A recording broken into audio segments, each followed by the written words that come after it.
ఎక్స్ప్రెస్కి స్వాగతం. నేను మీ బండారు సురేష్. ఈరోజు వార్తలో ప్రధాన అంశాలు. PSLV C-59 ప్రయోగం వాయిదా. శ్రీహరికోటలోని సతీష్ ధావన్ స్పేస్ సెంటర్ నుంచి చేపట్టిన PSLV C-59 ప్రయోగం వాయిదా పడింది. అయితే ఉపగ్రహంలో సాంకేతిక లోపం కారణంగా వాయిదా పడింది. గురువారం సాయంత్రం 4:12 రీషెడ్యూల్ చేసినట్లు ఇస్రో ప్రకటించింది. పెద్దపల్లిపై సీఎం రేవంత్ వరాల జల్లు. పెద్దపల్లి జిల్లాపై సీఎం రేవంత్ రెడ్డి వరాల జల్లు కురిపించారు. పెద్దపల్లికి రూరల్ పోలీస్ స్టేషన్ను, మహిళా పోలీస్ స్టేషన్ను, ట్రాఫిక్ పోలీస్ స్టేషన్ను మంజూరు చేశారు. మహారాష్ట్ర సీఎంగా దేవేంద్ర ఫడ్నవీస్. మహారాష్ట్ర ముఖ్యమంత్రిగా దేవేంద్ర ఫడ్నవీస్ పేరు ఖరారు అయ్యింది. గురువారం ఆయన సీఎంగా ప్రమాణ స్వీకారం చేయనున్నారు. ఈ మేరకు భాజపా కోర్ కమిటీ సమావేశంలో నిర్ణయం తీసుకున్నారు. మరోవైపు ఫడ్నవీస్ భాజపా శాసనసభ పక్ష నేతగా ఎన్నుకున్నారు. హైడ్రా మరో కీలక నిర్ణయం. ప్రభుత్వ ఆస్తుల పరిరక్షణకు హైడ్రా మరో కీలక నిర్ణయం తీసుకుంది. అక్రమాలపై ప్రజల నుంచి ఫిర్యాదులు తీసుకోవాలని నిర్ణయించింది. ఈ మేరకు కొత్త ఏడాదిలో ప్రతి సోమవారం బుద్ధభవన్లో ప్రజల నుంచి ఫిర్యాదులు స్వీకరించనున్నారు. చెరువులు, నాలాలు, పార్కులు అక్రమాలపై అర్జీలు ఇవ్వవచ్చని హైడ్రా పేర్కొంది.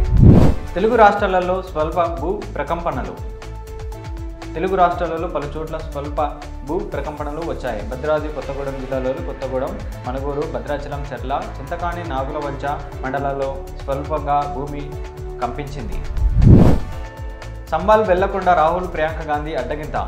యూపీలోని సంబాల్ వెళ్లేందుకు బయలుదేరిన కాంగ్రెస్ ఎంపీలు రాహుల్, ప్రియాంక గాంధీలను గాజీపూర్ సరిహద్దు వద్ద పోలీసులు అడ్డుకున్నారు.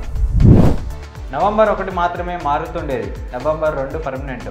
సీఎం రేవంత్ రెడ్డి దివంగత మాజీ సీఎం కోనిశెట్టి రోషయ్య నిబద్ధత, సమర్థత వల్లే తెలంగాణ మిగులు బడ్జెట్గా ఆవిష్కృతమైందని సీఎం రేవంత్ రెడ్డి అన్నారు.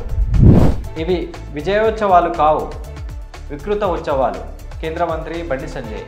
కాంగ్రెస్ పార్టీ దృష్టిలో పిల్లలకు పురుగుల అన్నం పెట్టడం విజయం, వారి చావులు ఉత్సాహం అని కేంద్ర మంత్రి బండి సంజయ్ విమర్శించారు. మరి ఇంత అలసత్వమా? అధికారుల అలసత్వం, ఉదాసీనత వల్ల జల్ జీవన్ మిషన్ వంటి కేంద్ర పథకాలను వినియోగించుకోవడంలో రాష్ట్ర ప్రభుత్వం విఫలమైందని ముఖ్యమంత్రి చంద్రబాబు తీవ్ర అసహనం వ్యక్తం చేశారు.